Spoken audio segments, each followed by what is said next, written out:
Oi pessoal, tudo bem com vocês?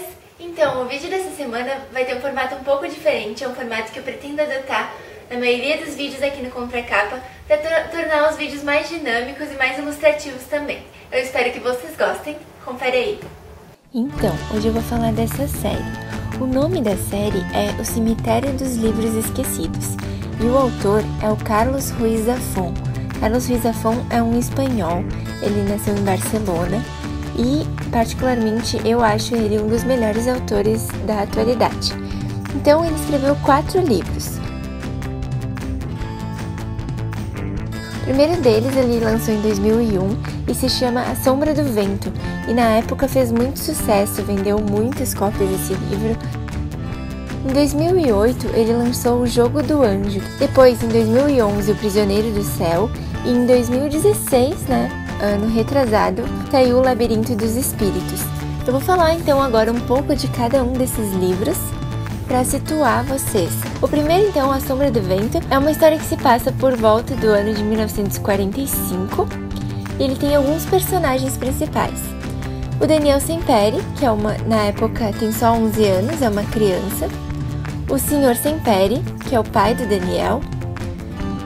O Fermín Romero de Torres, que é um personagem super excêntrico que aparece em todos os livros. A Beatriz. E no meio disso tudo, um livro maldito que foi escrito por um escritor chamado Julian Carax. O que acontece? O Sr. Semperi leva o Daniel até um lugar chamado Cemitério dos Livros Esquecidos, apresenta para ele esse lugar que é um segredo e pede para ele escolher um livro.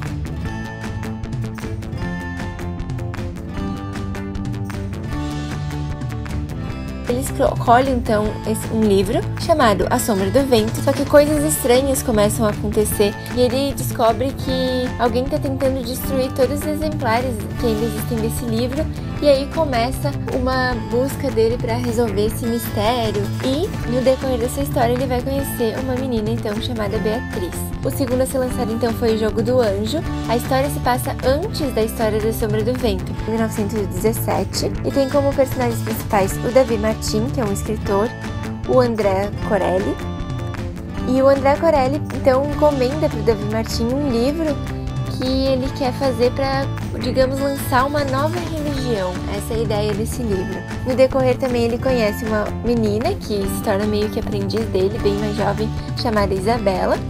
E o Daniel também aparece nesse livro, só que só bem lá no final.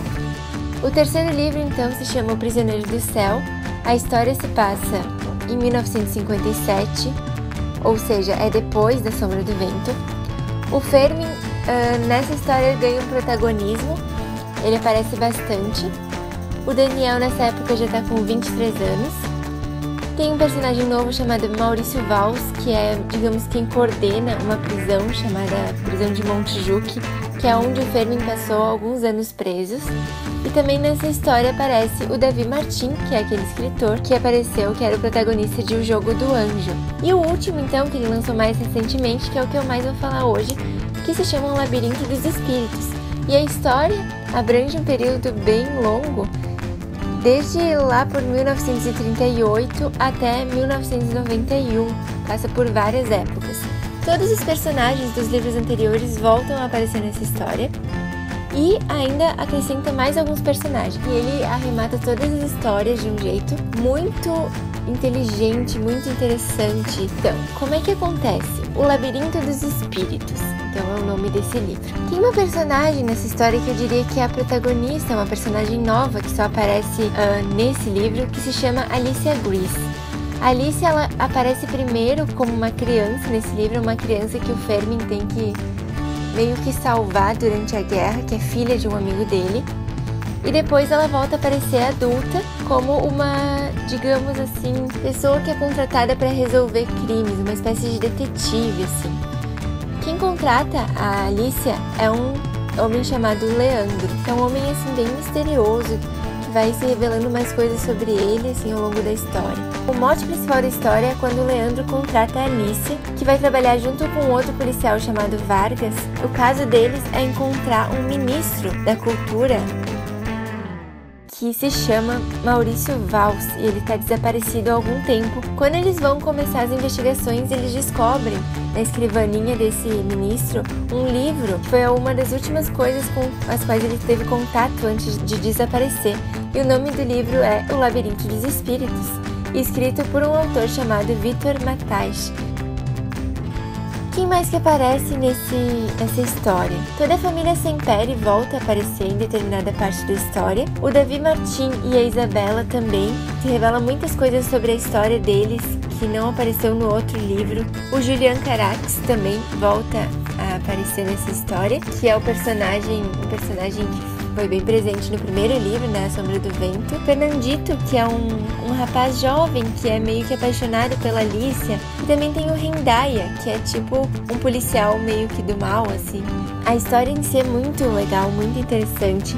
Bom, para concluir, o que eu posso dizer é que o que tem em comum entre esses 4 livros é a presença constante de livros e literatura, a presença dos escritores malditos de Barcelona, a presença de mistérios, ou seja, todos os livros têm algum segredo ou algum mistério que precisa ser, de certa forma, revelado aos poucos pelos personagens. E por fim, a sagacidade de Fermín Romero de Torres, que é aquele personagem que eu já falei, que ele é um personagem muito peculiar e pra mim é a maior criação do Zafón em todos esses livros.